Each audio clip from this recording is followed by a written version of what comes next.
Hola, ¿qué tal, chicos? ¿Cómo están? Bueno, Profesora. bien. Ahí estamos. ¿Me escuchan bien? Sí, perfecto. Bueno, bueno.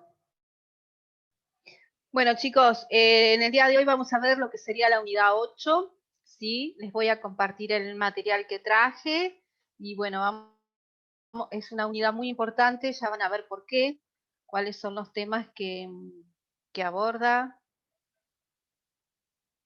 A ver.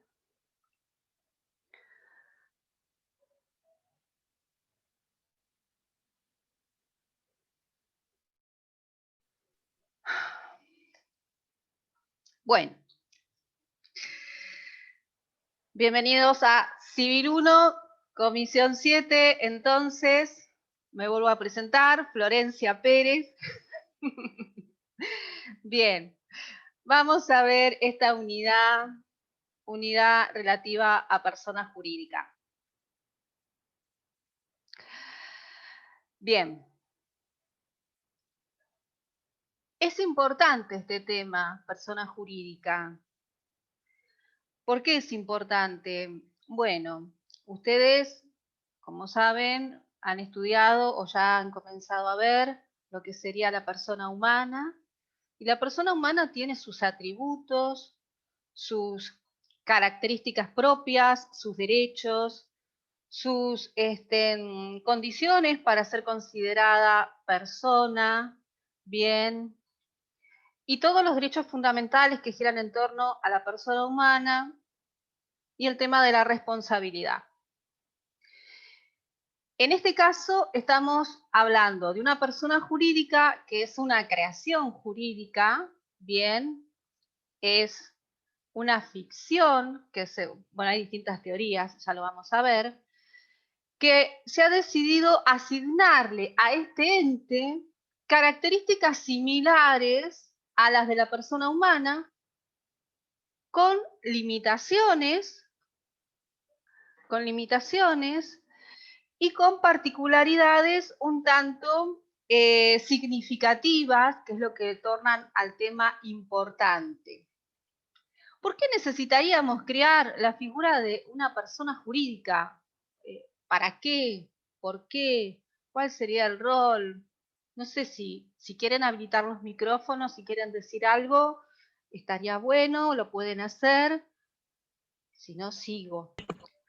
¿Por qué les parece que se ha creado esta figura, ¿no? Que se ha recurrido a la formación o a la idea de persona jurídica? Para Bueno, diferenciarla muchos de ustedes... de la persona civil y corriente, digamos. Muy bien, la idea es diferenciarla. Pero, a ver, a lo mejor puede ser A ver. porque la idea de persona humana no se incluye a todos aquellos entes que pueden formar parte de cuestiones jurídicas. Digo, una persona jurídica puede ser alguien más que una persona humana, o algo más. Sí, sí. Perdón, profesora, ¿Y antes de por que qué? siga, ¿hoy no estábamos con la unidad 7, persona humana? No. No, unidad 8. Ah, listo. Unidad 8. Bien. Bien. El tema de la persona jurídica, acá decía Claudia Sarmiento, ¿Sí? cada vez veo menos, chicos, después de los 40 necesitamos esto, cosa que yo me resisto, ¿vieron? Porque cada vez que los uso siento que veo menos. Entonces digo, no los voy a usar. Fui a distintos oftalmólogos y me dijeron, es así, y yo no quiero que sea así que me resisto. Bien. Bueno, entonces, como decía Claudia, sí, es verdad, es algo más, dice Claudia, que la persona humana. Me daría a pensar que, por lo que dice Claudia, tal vez quiere decir que busca algo más la persona jurídica o tiene algún, a ver si hay algo que querías decir cuando decís, ¿es algo más que una persona humana? No, pensaba que hay entidades que tienen personería jurídica, por ejemplo, y que no necesariamente hacen referencia a la persona humana. Por eso decía, es algo más que la persona humana. Bien. Eso de que es algo más que la persona humana, parecería que está, me viene bárbaro como anillo al dedo, por eso lo tomé. Eso que decís, es algo más que la persona humana, porque claro, o sea, imaginemos cómo nace, crece, se desarrolla una persona humana, las distintas etapas por las que atraviesa una persona humana, hasta que se planta en la vida y dice, ¿para qué estoy? ¿Para qué existo? ¿Y qué quiero hacer? Y a partir de ahí empieza a proyectarse y dice, bueno, voy a estudiar una carrera universitaria, voy a poner un negocio, voy a realizar un emprendimiento. En cambio, si estamos hablando de la persona jurídica, la persona jurídica, creo que esto ya es algo más que una persona humana en ese sentido, porque parecería como que ya lo tiene claro y asumido qué es lo que quiere, para qué quiere existir y cuáles son sus objetivos, ¿no? Es decir, difícilmente una persona jurídica esté configurada sin saber qué va a hacer de su vida, sin saber a qué se va a dedicar y sin saber quién la va a dirigir, sino que ya se han tomado decisiones por parte de quienes la conforman, tendientes a realizar o a cumplir determinadas metas. Entonces, considerándolo desde esa perspectiva, podríamos decir, es algo más que una persona humana, o si hablamos de persona, podemos hablar de personas humanas y personas jurídicas. La persona jurídica es una persona más, además de las personas humanas, pero con esto que vos dijiste, la persona jurídica es algo más que la persona humana, me daría que pensar de que ya está un poquito como configurada su razón de ser de la persona jurídica. Tal vez muchos de los que están acá hoy, que están cursando, tienen familiares, amigos, o están pensando en atravesar la pandemia de una manera diferente y conformar algún tipo de organización o de algún emprendimiento. Y evidentemente esto hace a que se puedan pensar, se puedan elaborar, se puedan imaginar, configurar distintas situaciones si estamos hablando de una persona jurídica. Pero lo esencial de todo esto es que ese conjunto de personas humanas que van a conformar la persona jurídica le van a dar existencia, le van a dar razón de ser a otro ente que va a tener un nombre, un domicilio, un patrimonio, una capacidad, va a tener responsabilidades, va a tener atributos de la misma manera que tiene la persona humana, va a asumir responsabilidades, va a tener obligaciones, pero va a tenerlo a través de esta figura que han conformado, que es la persona jurídica. Entonces, imaginamos que esa persona jurídica va a ser algo distinto al resto de sus miembros. Por algo han decidido crear y conformar una persona jurídica. Algunos dirán, bueno, lo que pasa es que uno solo no va a ningún lado, necesita estar con otros para poder emprender, para poder realizar una actividad. Pero también lo cierto es que va a poder distinguir el patrimonio de la persona jurídica del patrimonio propio de cada uno de los integrantes de esa persona jurídica. Y esto ya lo vamos a analizar más adelante. Entonces, cuando hablamos de persona jurídica, y esto lo rescato, estas palabras que usabas vos, Claudia, tiene que ver también con que ya hay ciertos objetivos, ciertas finalidades del momento de su creación que van orientadas en determinado sentido y que le dan esa razón de ser. Queremos poner un establecimiento educativo, nos vamos a dedicar a todo lo que tiene que ver educación, un emprendimiento gastronómico, todo lo que tiene que ver con temas de gastronomía, sanidad, cuidado de personas, bueno, puede ser un geriátrico, puede ser un hospital, a temas de veterinarias, ventas de medicamentos, o sea, hay distintos enfoques que les podemos dar. Queremos hacer una asociación o una fundación para ayudar a personas, a mujeres maltratadas o a niños abandonados y que han estado institucionalizados. Entonces, cada una tiene un objetivo desde su concreción, una finalidad, a qué es lo que busca, qué es lo que pretende. El código de Vélez, si vamos un poquito y me van a decir otra vez con el código de Vélez. Bueno, el código anterior, cuando se buscaba definir bien a la persona jurídica, todo lo que no era persona humana y que tenía esa aptitud para adquirir derechos y contraer obligaciones, era, por lo tanto, persona jurídica. Es decir, la definición estaba por exclusión. Si no es persona humana, entonces es una persona jurídica. Y traía una regulación propia que arrancaba a partir del artículo 33 hasta el artículo 50. Eso como algo anecdótico, como para que sepan un poquito cómo venía manejado el tema, legislado el tema en el Código de Vélez. El nuevo Código Civil y Comercial nos trae todo un articulado, todo un ordenamiento, bien, a partir del título segundo, que se refiere a las personas jurídicas. A partir del artículo 149 comienza bien a tratar este tema. Y lo hace, se comienza con la persona humana y luego empieza a regular lo que tiene que ver todo persona jurídica.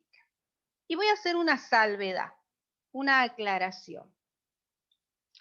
Lo que vamos a ver acá en Civil 1 con relación a personas jurídicas es una aproximación, es la parte general, porque ustedes van a ver todo en detenimiento, ¿bien? Cuando les toque estudiar, les toque cursar sociedades, es decir, lo que legisla el Código Civil y Comercial son aspectos generales. Después, a los particulares, vamos a estar a las disposiciones de la Ley 19.950, la Ley de Sociedades. Bien, cuando hablamos de persona jurídica en el Código Civil y Comercial, ustedes están viendo la pantalla que yo les compartí, ¿verdad? Bien. Hablamos netamente de persona jurídica. En una época, puede ser que ustedes al buscar textos o a leer, se hable de persona de existencia ideal y de persona jurídica. Ahora solamente se utiliza la terminología persona jurídica. La definición la van a encontrar en el artículo 141 y vamos a ver que este artículo 141 dice: entes a los cuales el ordenamiento jurídico les confiere aptitud para adquirir derechos y contraer obligaciones. Es decir, esa existencia, esa razón de ser, la primera diferencia, está dada porque el ordenamiento jurídico es quien le confiere. Cuando hablamos de persona humana, es todo ente susceptible, o sea, la persona por el solo hecho de ser persona tiene derechos. No necesita, o sea, podemos entrar en un debate filosófico de decir, bueno, el derecho los reconoce, pero ¿con qué finalidad? De que se los respete, de poder entablar una acción el día de mañana, derechos subjetivos que habíamos hablado clases anteriores. Pero acá el ordenamiento jurídico es el que le va a conferir la aptitud. Y siempre, esa existencia de persona humana es para el cumplimiento de un objetivo o de un fin que le da origen a esa creación. Por eso cuando hablábamos al principio, que yo les dije, sí, es como que no nos imaginamos una persona jurídica que no sepa cuál es su razón de ser en el ordenamiento jurídico. Es decir, viene para realizar determinada finalidad, un comercio, una sociedad anónima dedicada a venta de libros, a hacer editorial, a hacer transporte de pasajeros, o sea, tiene una finalidad y ese ordenamiento jurídico le va a reconocer aptitud. Y acá tenemos que hilar estas dos palabras. El ordenamiento jurídico le reconoce la aptitud, pero es para el cumplimiento de sus objetivos y sus fines. ¿Qué quiere decir esto? Yo les puse acá en el Power principio de especialidad. ¿Qué quiere decir esto?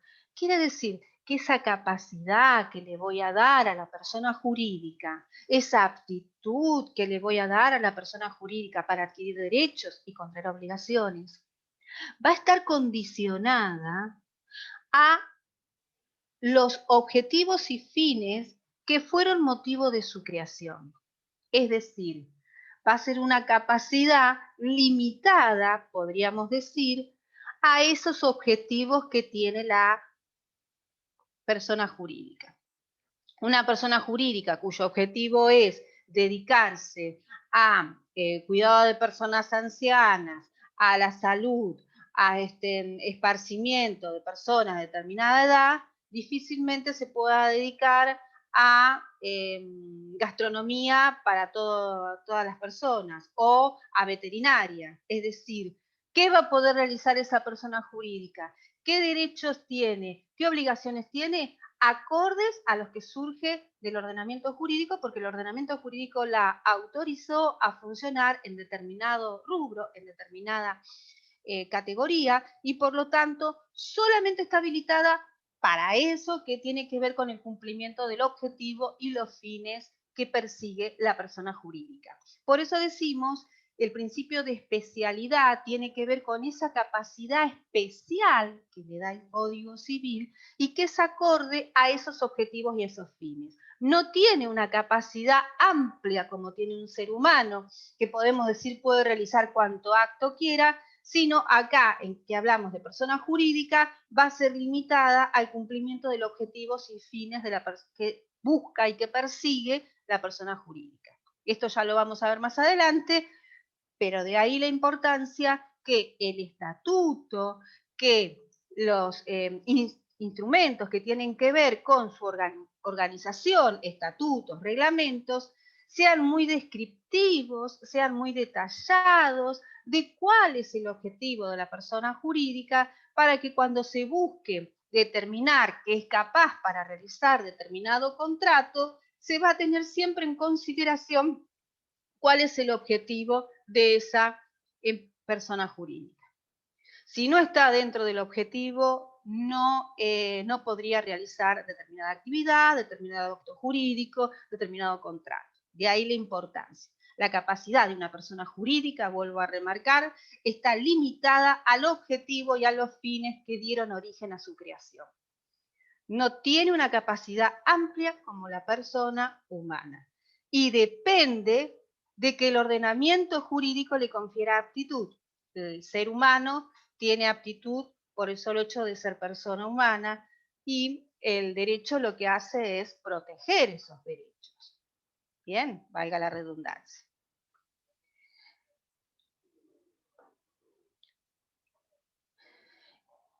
Hay distintas teorías que se han generado, que se han esbozado para determinar cuál es la naturaleza jurídica de la persona jurídica. Cuando hablamos de naturaleza jurídica, estamos queriendo decir cuál es la razón de ser o por qué o para qué creamos esta figura. ¿Por qué, para qué creamos esta figura? Una de las teorías, la primera por así decirlo, es la teoría de la ficción. En la teoría de la ficción, representante fue Savigny, teoría que tomó en su momento Vélez Sarsfield al elaborar el Código Civil de la Argentina. ¿Y qué decía? Decía que la persona humana es la única dotada de voluntad. Y dice que todo lo demás son artificios del legislador. Dice, porque una persona jurídica no tiene naturaleza propia, porque obra a través de sus representantes. Por lo tanto, decía, no va si hay algún daño, si hay algún perjuicio que ocasiona a alguna persona, en realidad quienes van a responder, dice, son las personas individuales. Por lo tanto, decía, la persona jurídica no responde, van a responder las personas individuales, la persona jurídica no tiene voluntad, es la voluntad de quienes conforman la persona jurídica. Todo esto es una teoría artificial, la existencia de las personas jurídicas. Por lo tanto, Savigny decía que la persona humana es la única que puede sustentarse y que todas las demás son ficciones. Posición que luego fue cambiando, fueron apareciendo otras posiciones. Tenemos también la teoría negatoria. La teoría negatoria tiene que ver con los patrimonios, ¿bien? Y que por lo tanto dice que la única razón de ser de la existencia de la persona jurídica es dividir, por así decir, o pensar en que hay patrimonios de afectación o bienes colectivos. Esto tiene que ver con que la persona jurídica respondería a través de de los bienes que tiene. Y por lo tanto, no hay una persona jurídica, sino que en realidad lo que se crea es una figura para que al momento de responder tengamos patrimonios claramente diferenciados. El patrimonio de la persona jurídica y que está integrado por el patrimonio que integran el conjunto de las personas que intervienen en la misma. Después tenemos la teoría organicista. En la teoría organicista se considera a la persona jurídica como un organismo vivo y que, por lo tanto, hay que regular, el legislador viene a regular su existencia. Es decir, es una figura diferente a la persona humana, pero que tiene, ¿no es cierto?, muchas particularidades que son semejantes y que es necesario regularlas.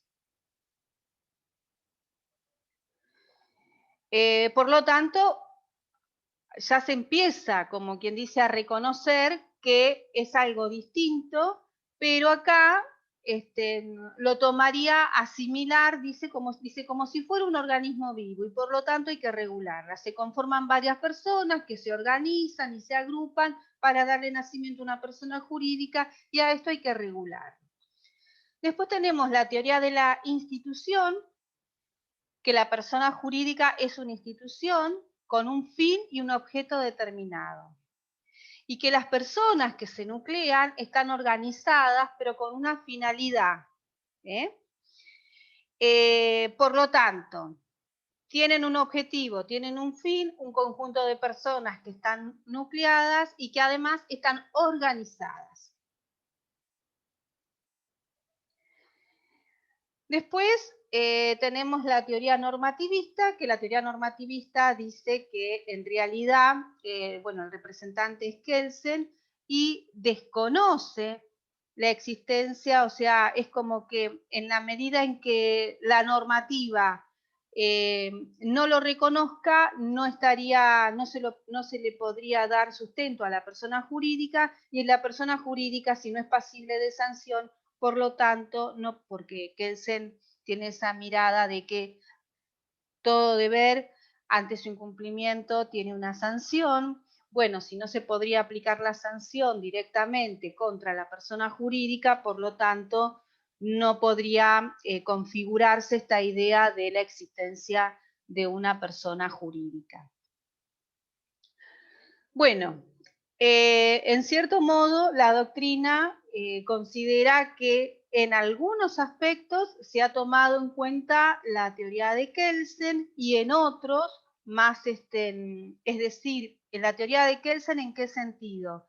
En que en la medida en que la norma se hace pasible de sanción a la persona jurídica, entonces sí estaríamos en presencia de una persona de la posibilidad de hablar de una persona jurídica, y por el otro lado, la teoría de la institución, que considera que este conjunto de personas que se nuclean con una finalidad determinada, con un objetivo determinado, y que están en forma organizada, constituyen bien una persona distinta a los integrantes de la persona jurídica.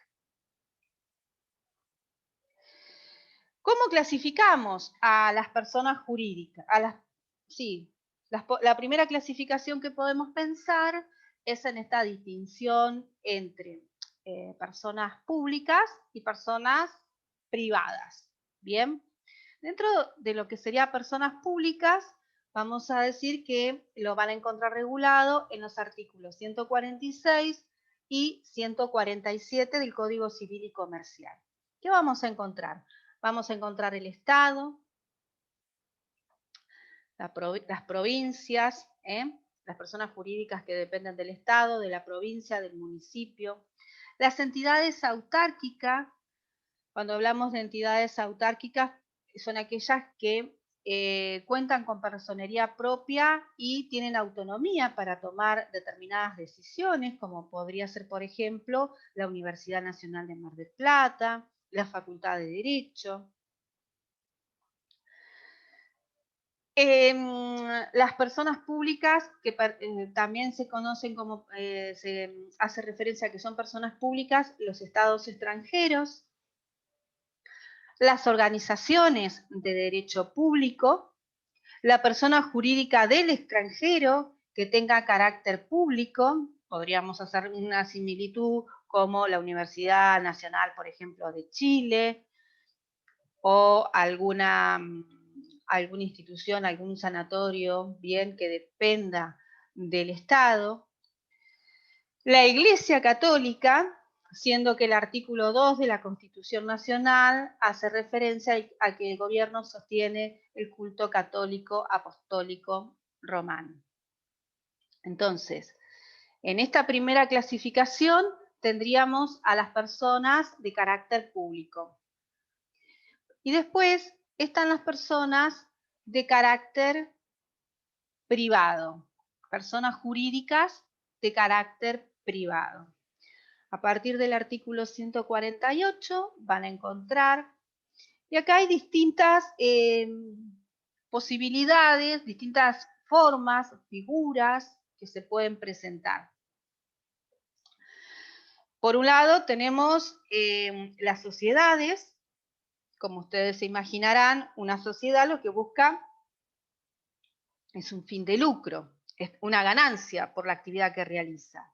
Bien, estas sociedades pueden ser sociedad de responsabilidad limitada, puede ser sociedad anónima, puede ser una sociedad en comandita por acciones, y que están regulados específicamente por la ley de sociedades.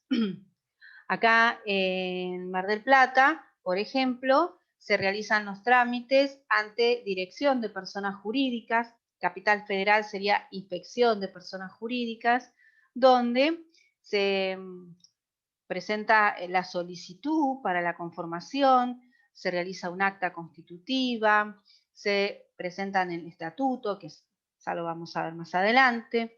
Entonces, la particularidad de la sociedad es que tiene este ánimo, esta intención de lucro, y tiene una regulación propia en la ley de sociedades. Después tenemos las asociaciones. Las asociaciones son corporaciones formadas por la unidad de personas, es decir, hay un conjunto de personas que se nuclean con una finalidad, que es el bien común, y no tienen fin de lucro. Por ejemplo, podría ser un club, alguna asociación por alguna actividad deportiva determinada, donde, ya les digo, no tiene una finalidad de lucro y persigue un bien común, y hay un conjunto de personas que decidieron conformarla a esa asociación.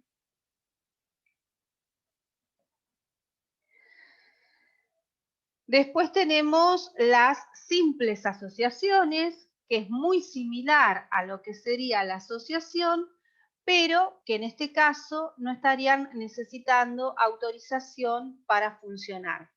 Están regulados en el artículo 187 a 192 del Código Civil y Comercial. Es decir, en los casos en que se requiere autorización para funcionar, sería asociación, y en el caso en donde no se requiere una autorización especial para funcionar, sería una simple asociación. Después tenemos las fundaciones, que son entes creados para, o sea, la fundación también busca el bien común, busca, o sea, realizar alguna actividad que tenga que ver con contribuir con una mejora, con una mejor calidad de vida de determinado grupo de personas, fundación, por ejemplo, para algunas personas con discapacidad, fundación para, qué sé yo, queremos poner un comedor y bueno, nos dedicamos a colaborar para poner a realizar eventos para recaudar para darle a los chicos cubrir determinadas necesidades, pero la característica entre la asociación y la fundación es que en la fundación no hay miembros, porque, o sea, acá habría un solo miembro fundador, mientras que en la asociación son varios los que deciden bien la conformación de esa entidad. Es decir, en la fundación hay un miembro fundador, en la fundación hay un miembro fundador, uno solo, y en la asociación es un conjunto de personas que deciden realizarla. Dentro de persona jurídica privada también tenemos la iglesia, si bien la iglesia lo nombramos en persona pública, dentro de la iglesia están las congregaciones de religiosos, de diferentes también cultos, y bueno, ahí tenemos lo que tiene que ver con los religiosos y otros cultos, la ley 24.483 y la ley 21.745, que hace referencia a las entidades que profesan otros cultos, la ley de cultos. Serían persona jurídica privada. Después tenemos las mutuales, bien, que la característica particular es que sus miembros realizan aportes periódicos y cuando tienen alguna necesidad o algún beneficio, es específicamente para quienes realizaron los aportes determinados. Y así tenemos, por ejemplo, las mutuales de policías, mutuales de militares, es decir, la característica particular es que sus miembros son aportantes y como consecuencia de realizar este aporte, una cuota que van realizando, se le van dando beneficios, descuentos en medicamentos, coberturas en determinadas cuestiones de salud, asesoramiento. La mutual va celebrando convenios y va buscando bien realizar actos que tiendan al beneficio de sus miembros. Hay una ley de mutuales, que es la ley 23.321. Después tenemos las cooperativas. Bueno, acá el caso emblemático, el Mar del Plata. ¿Qué les parece? ¿Cuál puede ser? Amanecer.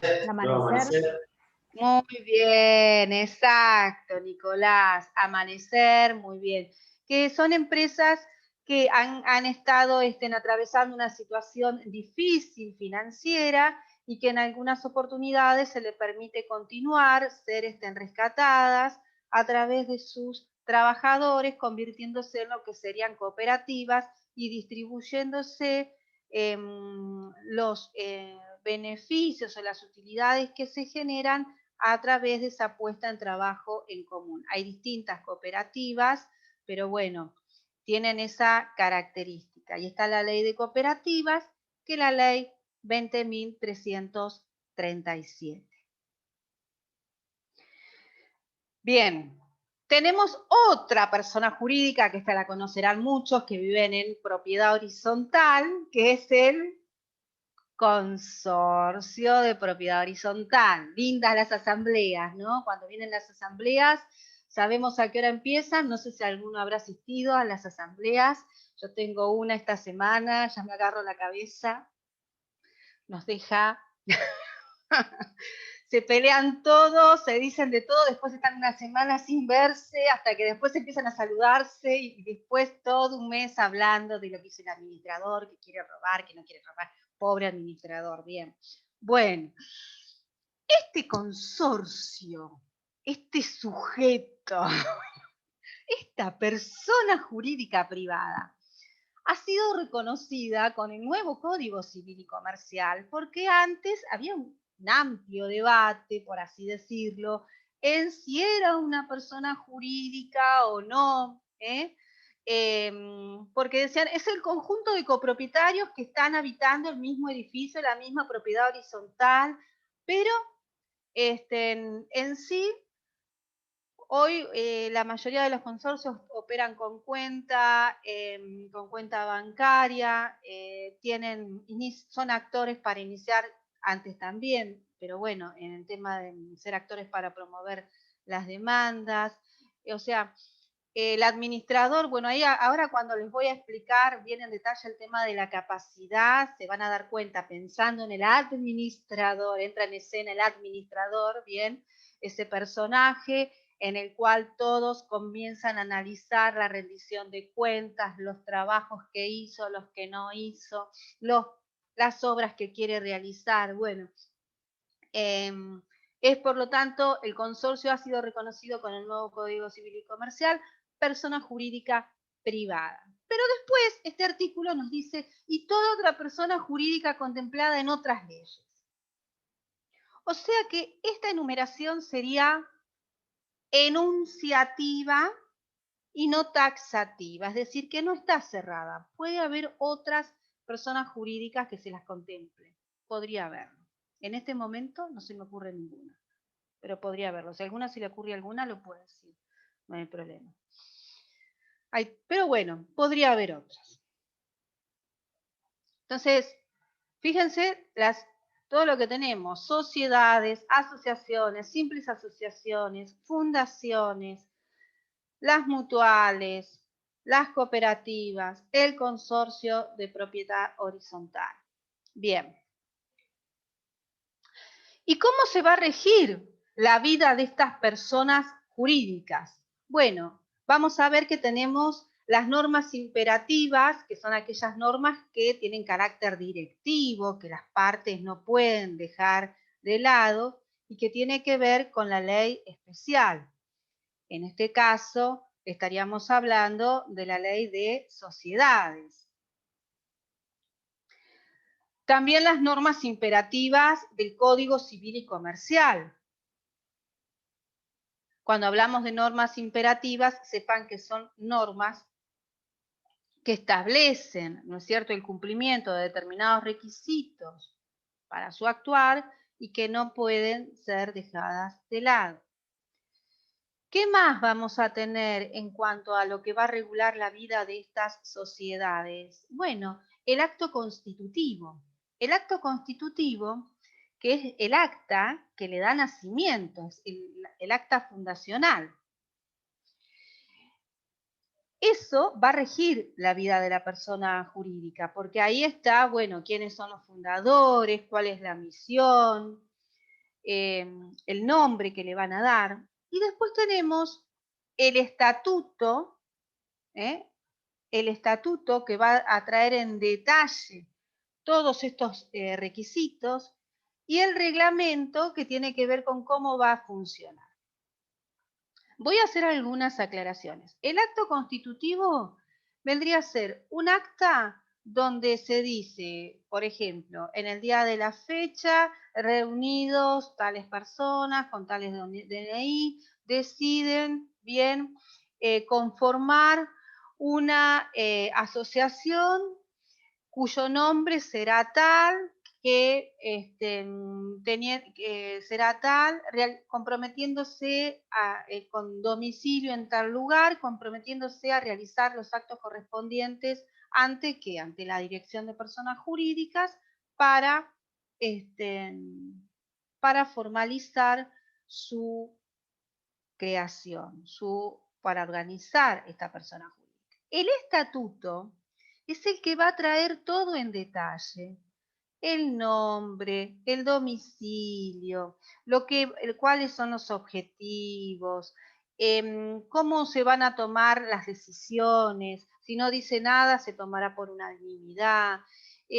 Cuáles son los tipos de asambleas que se van a realizar, si va a haber aportes, en qué manera realizan los aportes. O sea, el estatuto trae todo en detalle, bien, pero el acto constitutivo vendría a ser como un acta de una reunión donde deciden, bien, conformar, crear, darle origen y a partir de eso realizar los actos correspondientes para esa finalidad.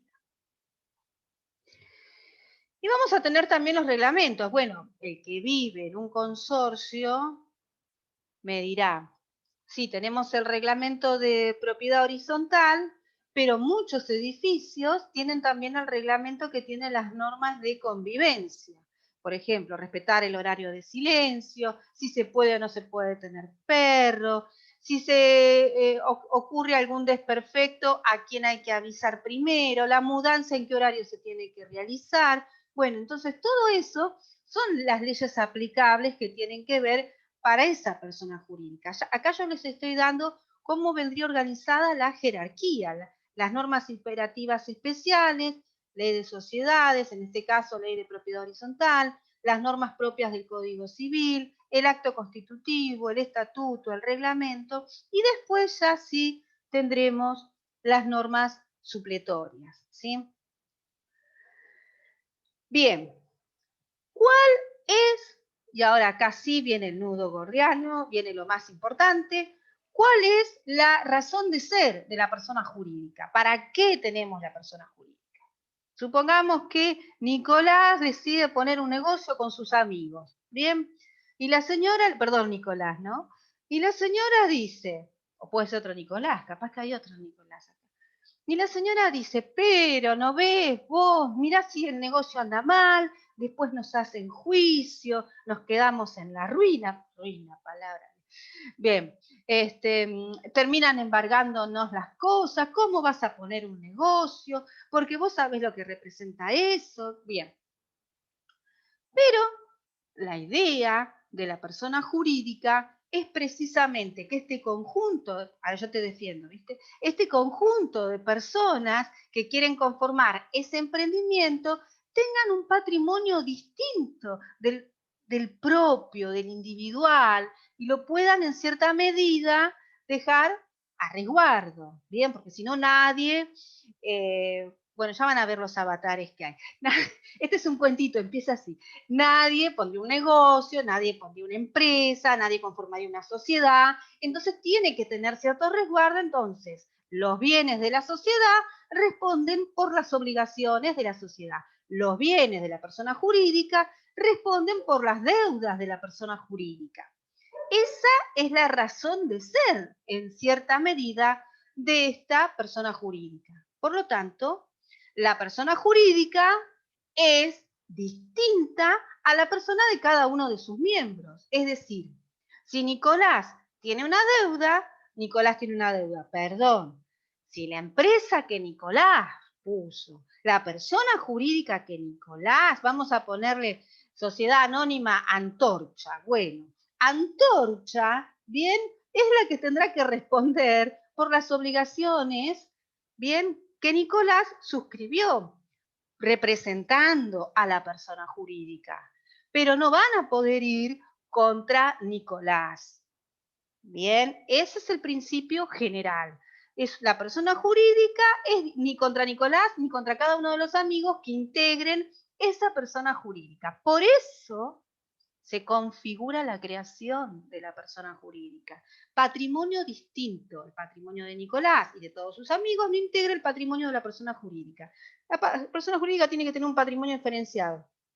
van a tener que haber aportado bienes, van a tener que haber aportado dinero, van a tener, y en función al patrimonio que tiene esa persona jurídica, le darán o no financiación, préstamos, podrá obligarse o no. ¿Hay algo que me quieran preguntar? Nadia, que te veo con intención de querer preguntar algo que estás pensando, me parece. ¿No? No, no voy siguiendo su clase con el libro, profesora, entonces voy ubicando, pues por ahí hay cosas que están con otra definición, ¿puede ser? Está bien, puede ser. Entonces, gracias. Tienen un patrimonio distinto, un patrimonio diferenciado. La responsabilidad también va a ser una responsabilidad distinta. Es decir, si la empresa, la persona jurídica es la que debe, se va a demandar a la persona jurídica. Por lo tanto, los miembros, el principio general es que los miembros de esa persona jurídica no van a responder por la persona jurídica. Pero acá yo tengo que prender un semáforo, una lucecita y hacer un llamado de atención. Ojo, esto que dije es así, ¿bien? Esto es así, pero ojo, ¿por qué? Porque puede pasar que Nicolás, no este Nicolás, otro Nicolás, digamos, diga, yo pongo una persona, conformamos una persona jurídica y no paguemos nada. Total, si no pueden venir contra nosotros. Y no pagues la deuda en el banco, si ya estamos a salvo, tenemos patrimonio distinto. Y si Juan se cree despedido, déjalo que se crea despedido, total, a mí no me pueden hacer nada. No, no es así, no es no me pueden hacer nada, porque si esa persona jurídica que se creó tiene por finalidad evadir la ley, evadir obligaciones, generar actos ilícitos, bien, y por lo tanto obrar de mala fe con la intención de perjudicar, bien, en ese caso se corre lo que se llama el velo de la personería jurídica y se va a poder ir directamente contra los miembros que integran esa persona jurídica. Ahora, ¿qué les voy a decir? Les voy a decir esto. Antes, el principio general era principio general. ¿Qué quiere decir?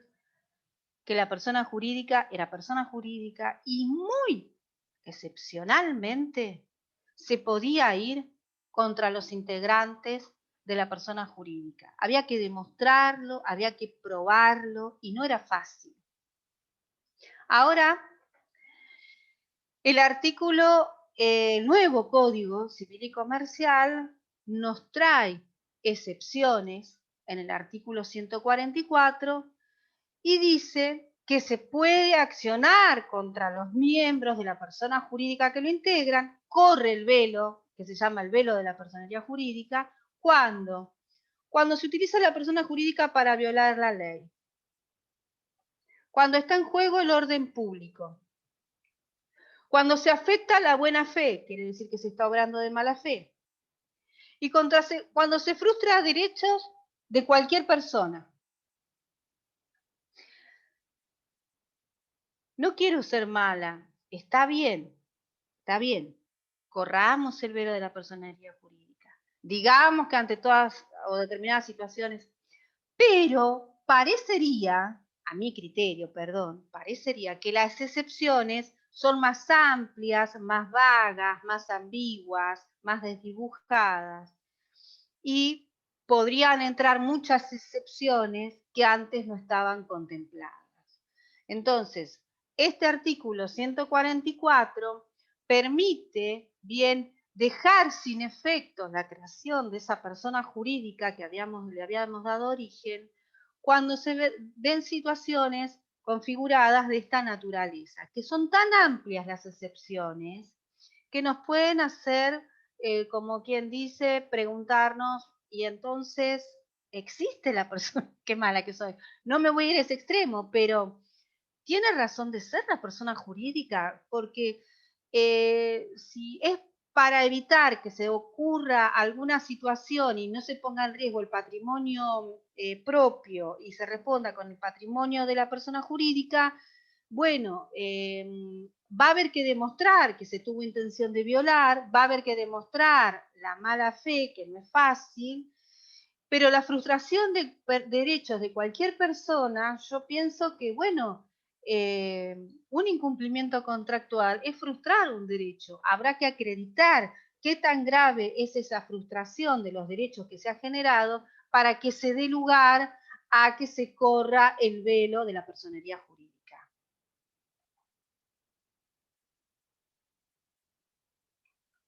Bien. Bueno, tenemos distintas situaciones que también legisla el Código Civil y Comercial, que tienen ustedes también en el programa. Una tiene que ver con las reglas generales, que bueno, el Código Civil y Comercial acompaña esto que damos en llamar persona jurídica, trae cierta legislación, sepan que tiene un carácter general, no específico, y nos va a hacer referencia al tema del nombre, del domicilio, de la capacidad, del patrimonio.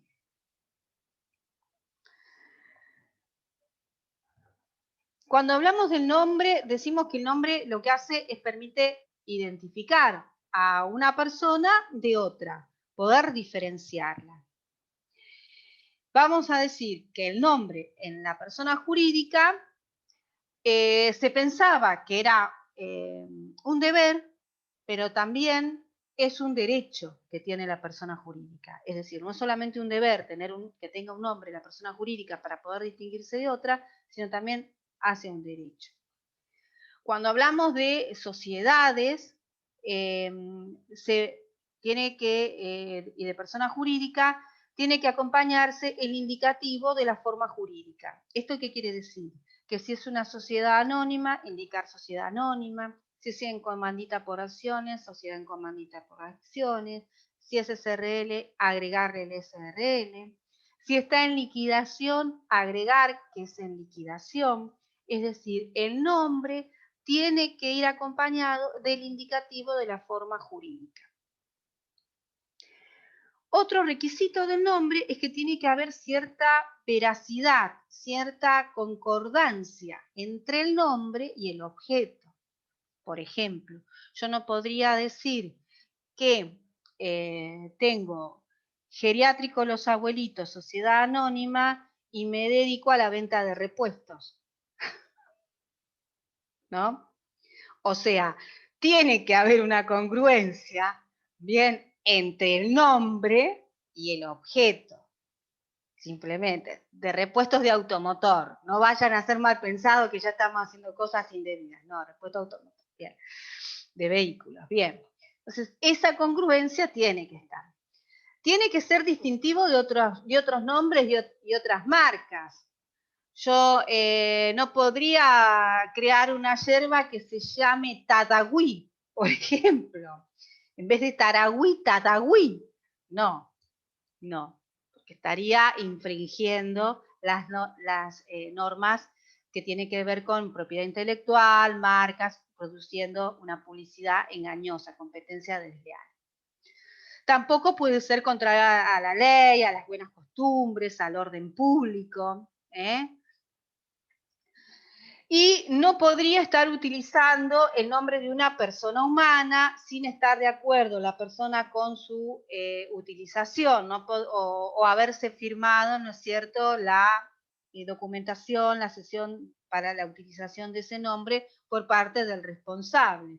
Ahora, por ejemplo, por el tema del fallecimiento de Maradona, ponerle una casa Museo de Maradona. Bueno, la utilización de ese nombre, bien, bueno, todo lo que hay, todos los canales están con el tema Maradona. Necesitaría bien la autorización, en este caso, de los herederos para poder comercializar bajo ese nombre. Acá otro lío, ¿quiénes son los herederos? ¿No? Bien. Bueno, corremos el capítulo. Domicilio. Cuando hablamos de domicilio, tienen que saber una diferencia. Una cosa es el domicilio y otra cosa es sede. ¿Sí?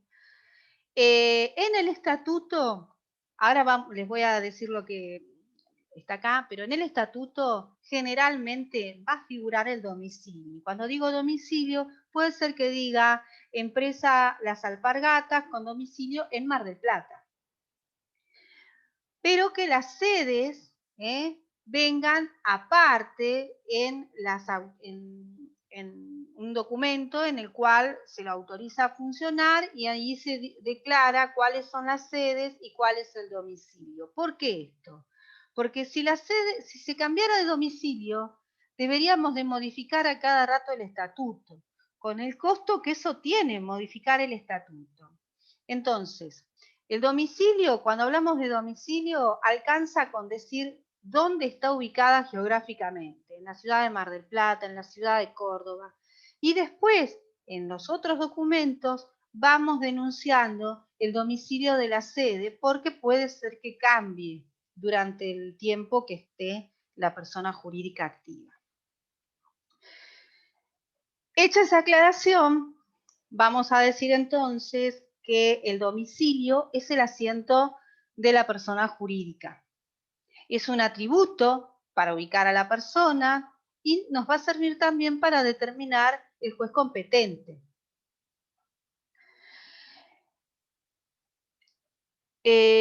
Como les decía,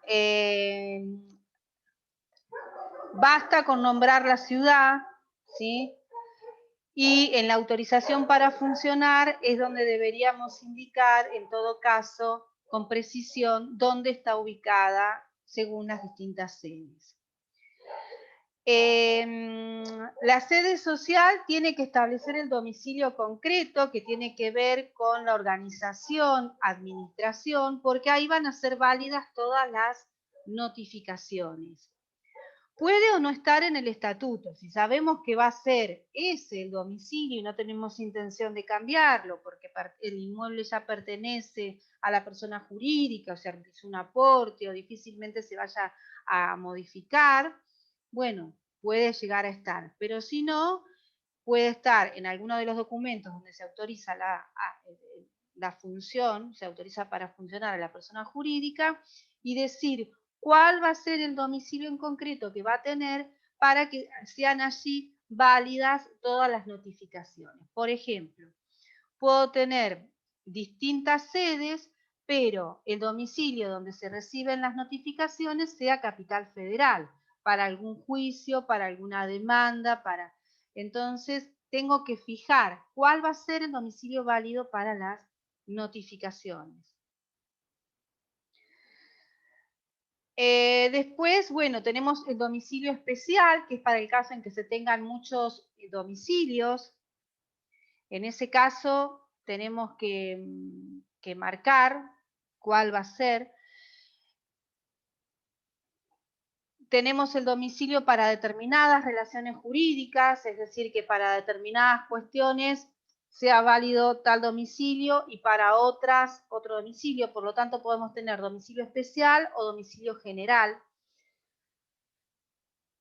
Y después tenemos aquella sede, bien, que está inscripta, nos va a decir cuál es válida, o sea, qué es lo importante de todo esto. Que ustedes van a tener el domicilio y van a tener el domicilio de sede, que cuando hablamos de sede, ahí sí tenemos que especificar exactamente la ubicación. Y vamos a tener a su vez un domicilio general y un domicilio especial. En el domicilio general es válido para todas las relaciones jurídicas, para todo lo que se pueda generar como consecuencia de la actividad que se realice. En cambio, el especial es para determinadas cuestiones. Y entonces ahí hay que diferenciar cuál va a ser un domicilio general y cuál va a ser el domicilio especial. Puede ser que para demandas yo fije un domicilio especial y el domicilio general pueda ser el de cualquiera de las sedes. Para los cobros, para emitir recibos, para firmar contratos, cualquiera de las sedes, pero para notificaciones legales sea el domicilio especial que fije.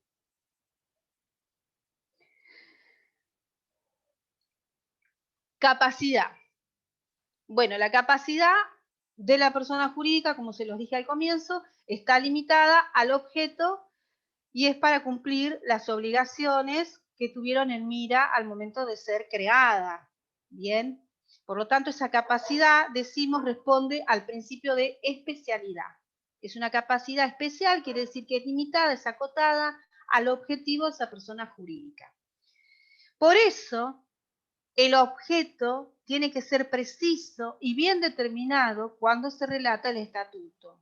Más vale abundar y no ser escueto, porque después, al mirar el estatuto, no podemos realizar determinado acto jurídico. ¿Qué tipo de capacidad sería esta capacidad que estamos hablando de la persona jurídica? ¿Qué les parece?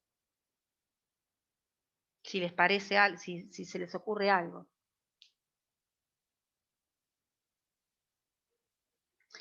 ¿Sería una capacidad de hecho o de derecho?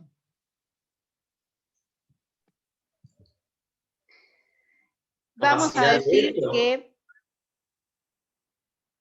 capacidad de hecho no. Estamos hablando de una capacidad de derecho. ¿Por qué hablamos de capacidad de derecho? Porque me está diciendo qué derechos tengo en función a el objetivo. Claro, yo lo entendí como que estaba indicando qué podía hacer. Claro, está bien, lo puede hacer en función al estatuto que está regulado. Decimos que la capacidad de hecho, como obran a través de sus representantes, no tienen capacidad de hecho la persona jurídica. Lo que tiene es una capacidad de derecho. Y esta capacidad, esta aptitud, bien, la van a tener acotada en función a ese objetivo. Por eso, esto también es importante remarcarlo cuando hablamos de capacidad dentro de lo que tiene que ver con persona jurídica, porque es una de las diferencias que tenemos con la persona humana.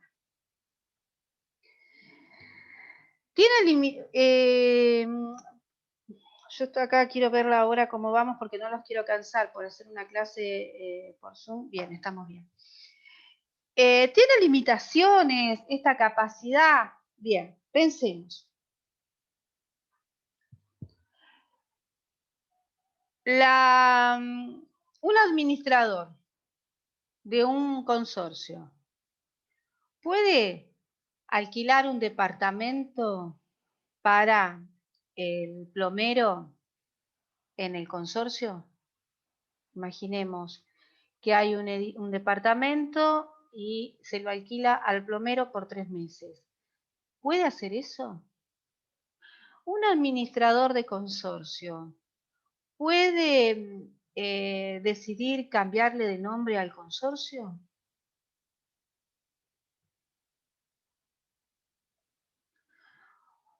Un administrador de consorcio, o vayamos una persona jurídica a un banco. El banco, el gerente del banco, ¿puede celebrar un contrato para que se realice un desfile de modas?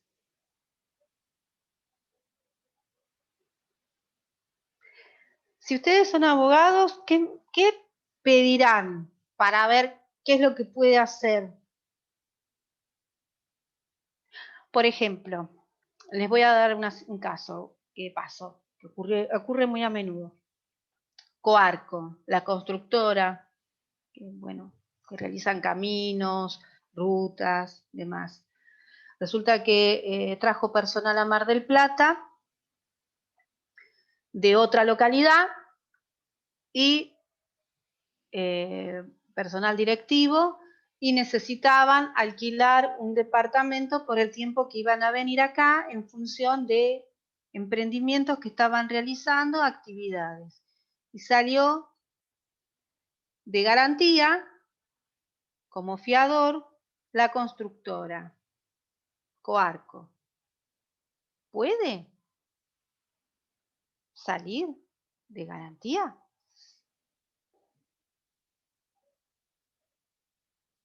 Entonces, nosotros lo que tenemos que pedir en ese caso es, bueno, tráigame el estatuto, tráigame el acta, si ustedes dicen que celebraron un acta, el acta donde decidieron realizar tal acto jurídico, ¿bien? Y vamos a ver, si, porque a veces puede ser que, sí, celebrar todos los contratos que tengan que ver con la consecución de los trabajos a realizarse en determinadas zonas, incluyendo celebrar contratos de locación con el personal que se tenga que trasladar, afianzar los mismos. Bueno, dentro de sus objetivos estaba la de celebrar incluso contratos para el personal que se tiene que trasladar y demás, está bien. Ahora, es para esta persona, ustedes lo decidieron, lo tomaron en una asamblea, tráiganme en el acta de asamblea donde decidieron darle el aval a esta persona. Entonces, traen el acta de asamblea donde se decidió, se reunieron todos y por unanimidad decidieron que iban a salir de garantía para este contrato que iba a firmar personal jerárquico que iba a ser trasladado por determinada cantidad de tiempo. Bueno, entonces podemos pensar en que esta persona jurídica puede celebrar ese acto. Pero yo tengo que ver concretamente los elementos que me traen, en este caso pedir el estatuto, pedir el acta de asamblea, para ver si lo que van a realizar está bien o no está bien, ya sea que sea asesora de la empresa, de la persona jurídica, o sea asesora de la otra parte. Porque si ellos están celebrando un contrato creyendo que la responsabilidad es de Coarco y en realidad excede, supongamos que no tienen autorización, que no surge del estatuto y hay un incumplimiento contractual. El perjudicado va a poder ir directamente contra los integrantes de esa persona jurídica.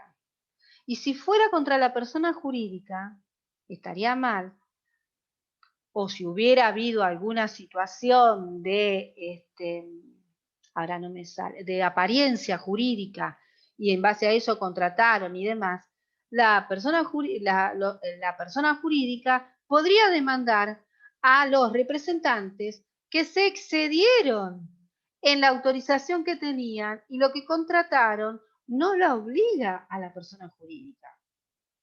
Entonces, por lo tanto, ¿qué quiero decir? Que sería nulo, que tendrían que responder ellos personalmente. Entonces, es muy importante tener en cuenta que todos los actos que va a realizar la persona jurídica tienen que estar autorizados y avalados y tienen que surgir de lo que me dice el estatuto y de lo que hayan decidido en asamblea. Si eso se hacen más de lo que dice, no la obligan a la persona jurídica y por lo tanto no puede ser responsable. ¿Está? Entonces es muy importante esto, porque ustedes lo van a ver después cuando vean sociedades, pero tienen que saber, cuando hablamos de personas, en materia en civil, acá en civil, grábense a fuego la capacidad, el principio de especialidad, y que lo que excede, bien, porque están, no va a obligar a la persona jurídica. Profesora, Sí, ¿me querían disculpe, preguntar algo? Sí, yo, Nadia, ¿puede ser un ejemplo con una persona jurídica pública cuando fue ese conflicto con los docentes? Que el estatuto establecía algo de una bonificación y fueron contra el intendente, ¿se acuerda? Hace un par de años, que le quitaron una bonificación a los docentes, que denunciaron al intendente Arroyo. No recuerdo. Bueno, no importa, No me vino a la recuerdo, memoria perdóname. eso y... No pasa nada. Me vino a la mente eso con personas jurídicas, que usted decía de las públicas, que ahí hubo todo un juicio, o sea, creo que todavía está vigente, porque le sacaron una bonificación que estaba dada por el estatuto original, el estatuto docente, de los docentes municipales.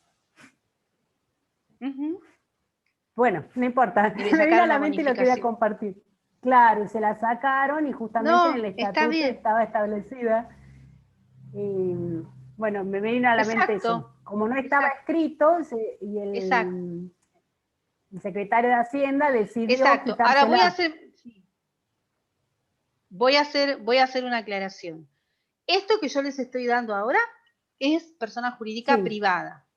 Todo lo que tiene que ver con persona jurídica de derecho público, ustedes lo van a encontrar a futuro regulado y tratado con las normas de derecho público, es decir, derecho administrativo, bien, propiamente. Ah, bien, bien, bien. Entonces, acá lo que claro, desde ya, que si ellos, o sea, no sé bien la conflictiva en qué se trataba, pero nunca puede, o sea, hay un principio de progresividad, nunca se puede pactar algo, bajar, es decir, quitar derechos que ya se han adquirido o que están reconocidos en un convenio y por un acuerdo quitarlos, ¿bien? Porque sería, como sería inconstitucional, sería arbitrario, sería ilegal, ¿bien? Entonces, en ese sentido, se aplican sí las normas de derecho público.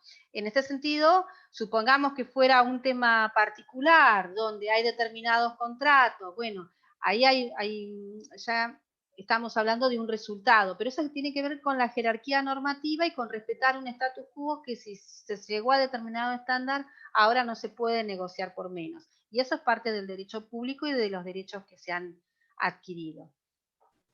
Gracias. Bien, muy bien. Después tenemos las limitaciones a la capacidad. Por ejemplo, una persona jurídica no podría ser beneficiaria de un derecho de habitación.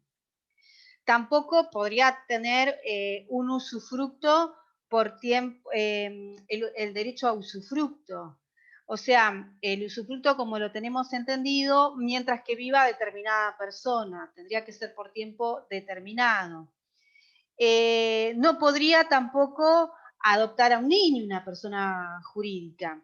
Entonces, estas limitaciones, bien, son claras, es decir, es todo de acuerdo a la capacidad, a la autorización que se le dio para funcionar y a lo que surge del estatuto, y esa capacidad es una capacidad de derecho, es decir, puede hacer lo que puede ejercer lo que puede hacer, y lo que puede hacer es una capacidad de derecho.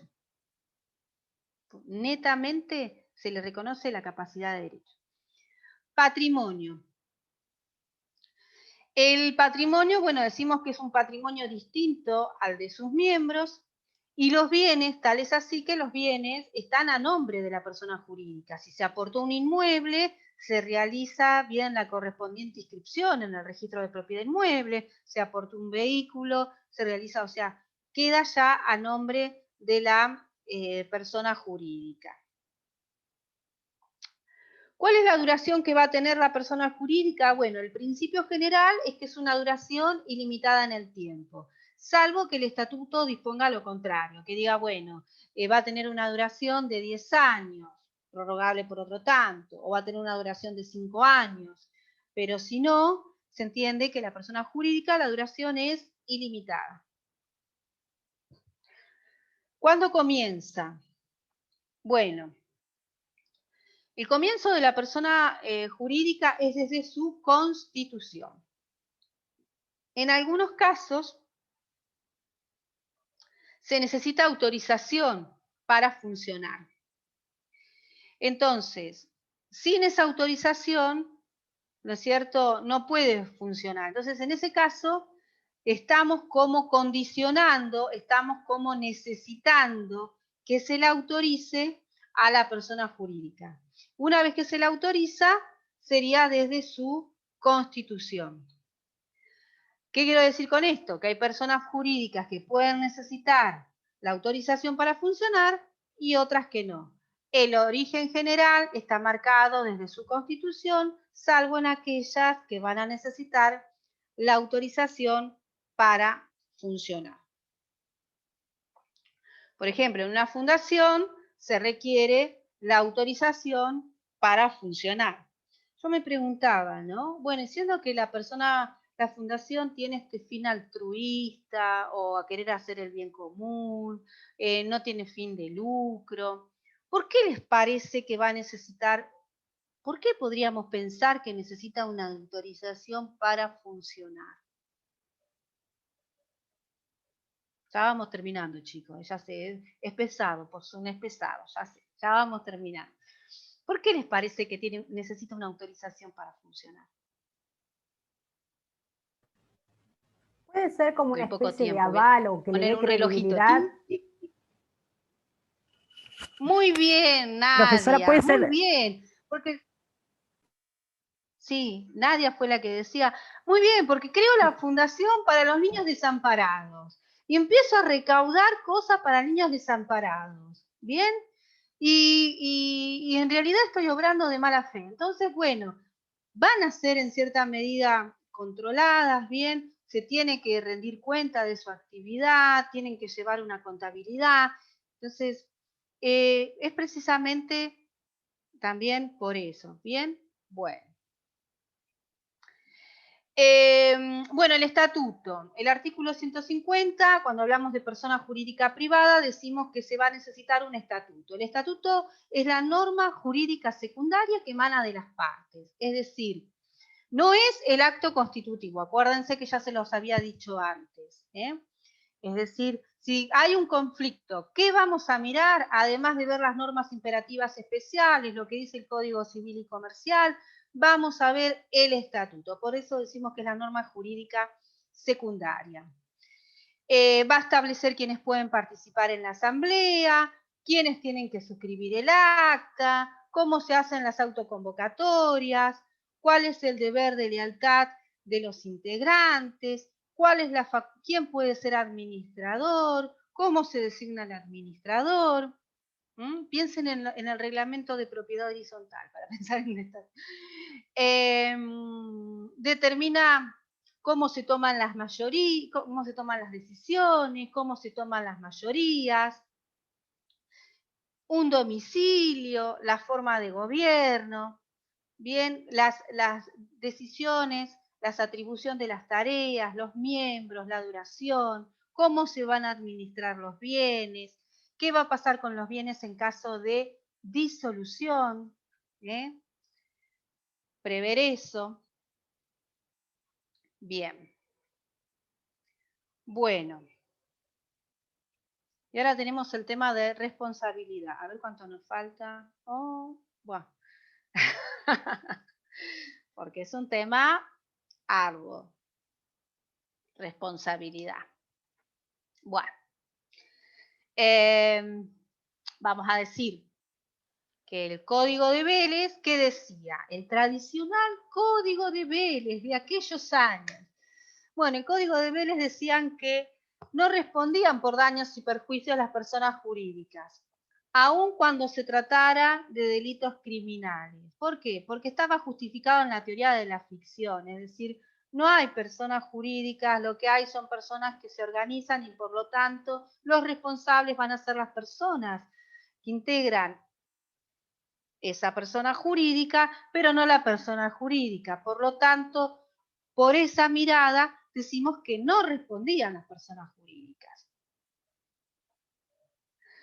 No se da mandato para lo ilícito, se imputa entonces a las personas humanas y no a la persona jurídica.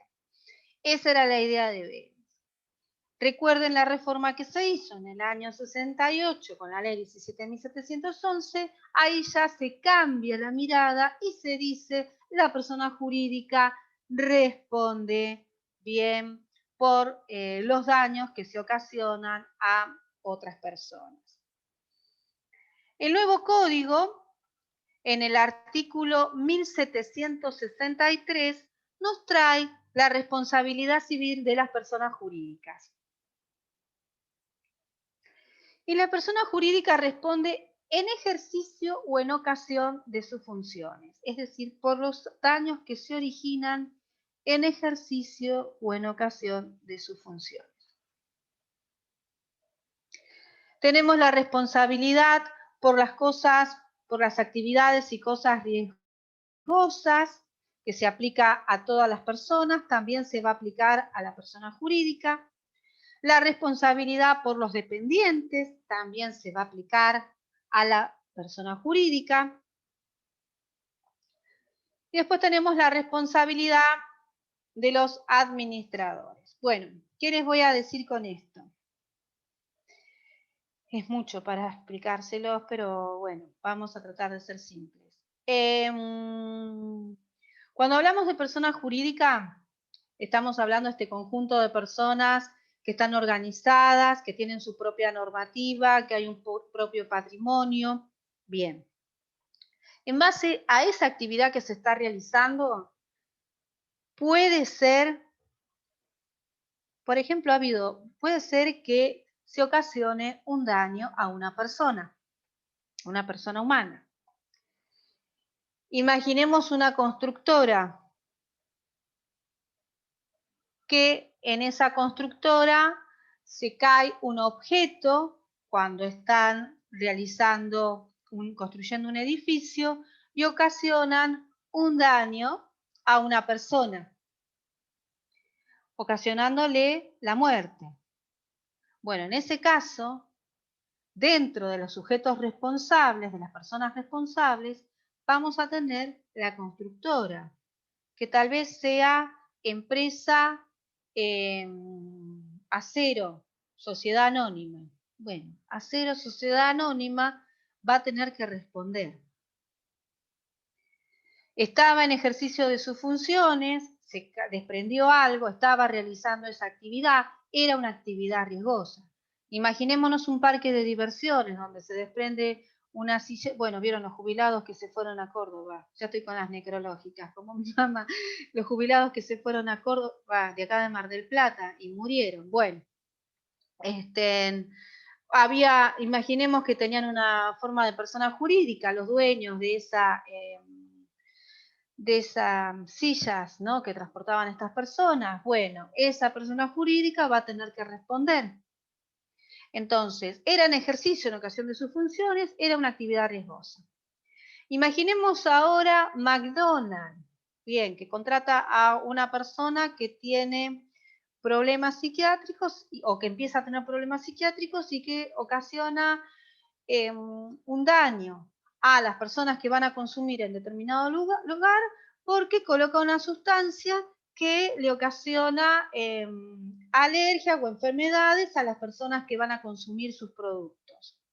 Bien, McDonald's le dio la orden al empleado que realizara o elaborara de tal manera la hamburguesa, el producto y demás, no, pero fue el encargado de seleccionarlo. Entonces va a responder esa persona jurídica por los daños que ha ocasionado a terceros. Después tenemos la responsabilidad de los administradores. Imaginemos, por ejemplo, un consorcio, de vuelta con el tema del consorcio, ¿no? Bueno, en la medida en que los administradores o los representantes realicen actos dentro de lo que establece el estatuto, la responsabilidad la asume la persona jurídica. Una persona jurídica, cuando el administrador actúa dentro del margen de sus atribuciones, de sus facultades, la responsabilidad, ¿quién la asume? ¿El administrador? No, la asume la persona jurídica. Ahora, si el administrador excede, hace cosas que no están contempladas en el estatuto, como les decía hoy, la capacidad, la responsabilidad recae en el administrador y no en la persona jurídica.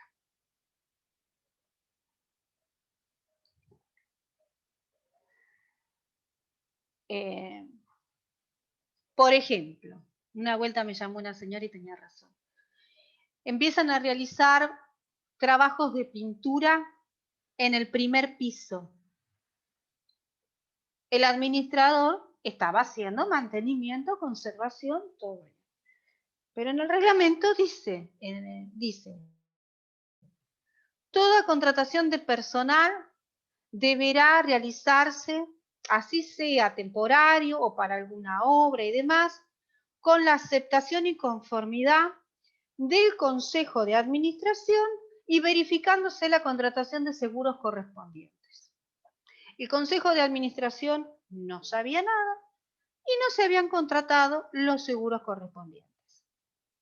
No pasó, imaginemos, se cae la persona del primer piso, se fractura o se rompe el brazo y le tienen que amputar el brazo. Bien. Le va a ser responsable al consorcio. Lo va a ser responsable al consorcio. El consorcio va a ir contra el administrador, porque el administrador se excedió en esas facultades que le otorgó y por lo tanto va a tener que responder frente al consorcio el administrador. ¿Está? Entonces, si el administrador obra dentro de sus facultades, está bien. Pero si se exceden sus facultades, el administrador va a ser personalmente responsable. ¿Sí? Bien. Bueno, después tenemos el fin de las personas jurídicas, que no les va a traer problema. Acá marqué algunas de las causales, ¿sí? Que puede ser por decisión. Acuerdan que puede ser que acuerden que el plazo de duración sea tal, o puede ser que en un acto de asamblea decidan que se liquide, que finalice la persona jurídica que habían creado. Estoy pensando en los juglarcitos, la juguetería, que cerró. Bien, qué mala que soy. Bien. Decidieron cerrar. Puede ser que se haya cumplido una condición resolutoria, que dijeron, bueno, si se da determinado acontecimiento que sea incierto, pero que se pueda llegar a concretar, marca el fin de ya sea el fallecimiento de alguno de sus integrantes o alguna situación que establezcan como condición resolutoria. Condición resolutoria es que lleva a la extinción, que es un acontecimiento incierto, vencimiento de un plazo que originalmente hayan establecido, la quiebra, la cesación de pagos y que no pueda continuar luego de haberse celebrado un acuerdo determinado. Son varias las causales que tienen ustedes de disolución, están contenidas en el artículo 163, ¿sí? Pero no creo que vayan a tener mayores dificultades. ¿Se puede poner en pausa? Se puede ¿Cómo? si se puede poner en pausa, digamos, por un lapso. Ah. No. No. Bien. Porque van a pedir que presenten, bueno, los balances, las actividades. Sí puede tener una suspensión de actividades por determinado plazo, pero no en forma indeterminada. Por ejemplo, como si fuera, bueno, se decide suspender las actividades desde tal fecha hasta tal fecha, ¿no? Pero no en forma indeterminada. Pausamos porque lo cierto es que cuando se finaliza, se tiene que liquidar y esta liquidación se tiene que informar a persona jurídica y se tiene que cumplir con una serie de condiciones y de pautas. Hablar de una persona jurídica que está y no está puede dar lugar a que se tenga en consideración que se la tiene conformada de mala fe y contablemente, positivamente, bueno, genere determinados inconvenientes o trastornos o problemas. La pregunta iba a un ejemplo que se me ocurrió, que hoy salió en la noticia, de que el Sheraton cierra y el periodista que lo indicó de forma, no de forma permanente, sino de forma temporal. Claro. Entonces es como que no pero se sabe. Pero la persona jurídica no, claro, pero la persona jurídica no cierra. No cierra, claro. Cierra sus actividades, cierra sus puertas. Bien, la persona jurídica no se la da de baja. Cierra, es decir, cesa temporalmente su actividad. Pero la persona jurídica no cesa. Cesa temporalmente la actividad. Durante la pandemia todos cesamos, prácticamente, casi, bueno.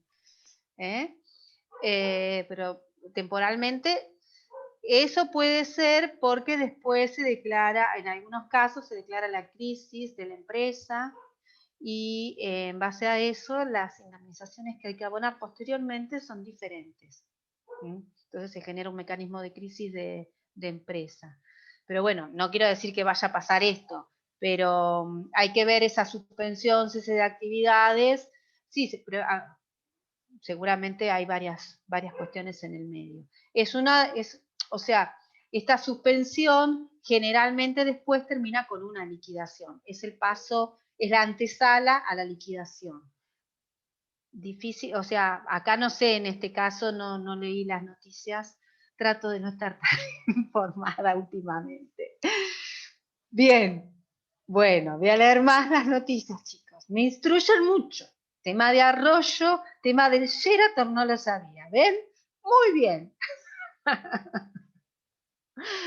Bueno, chicos, no sé si hay alguna pregunta acá en el chat y ya vamos cerrando. A ver, no, que me saludaron, creo. Bueno, a los que tienen la cámara encendida y que participan, como Nadia, Nicolás, Claudia, les quiero decir que es muy valioso el aporte y la participación de ustedes, porque para nosotros que estamos acá, yo estoy acá solita hablando, casi solita en esta habitación, verlos a ustedes que participan es un aliento positivo a dar la clase de una manera diferente que teniendo, bueno, el resto de las cámaras apagadas o con una foto, donde no sabemos si están, no están. Cuesta también dar clases sin una interacción. Tal vez si yo tuviera la cámara apagada y no mostrara ningún power ni nada y pusiera una voz que dijera las personas jurídicas son esto, el artículo 163 dice aquello. Bueno, también a ustedes les resultará más tedioso una clase de ese tipo. Trato de hacerlo lo más parecido a la presencialidad y sinceramente valoro mucho Nadia, Nicolás y Claudia que han tenido la cámara encendida. Bueno, no sé si habrá otros más por ahí. Bueno, gracias les quiero decir. Gracias. Bien. Bueno, me despido, chicos. Nos vemos la semana que viene. Una cosita más y ya termino. Lo iba a hacer al principio, pero me embalé con las clases. Hoy había paro docente. A mí no me gusta hacer paro docente, pero eso no quiere decir que no comparta el reclamo que están realizando desde la agrupación de docentes universitarios por el reconocimiento de determinadas tareas que estamos realizando y la necesidad de llamar a concursos y cubrir cargos que todavía no se han concretado. Así que, bueno, simplemente decirles eso. Me parece que la mejor manera en este momento, hoy, es dándoles clase. En otro momento tal vez sea diferente. Simplemente eso. Bueno, buenas noches y que sigan Gracias, bien profesora. y cuídense. Nos vemos. Buenas Chau, noches, chau. gracias. Buenas noches.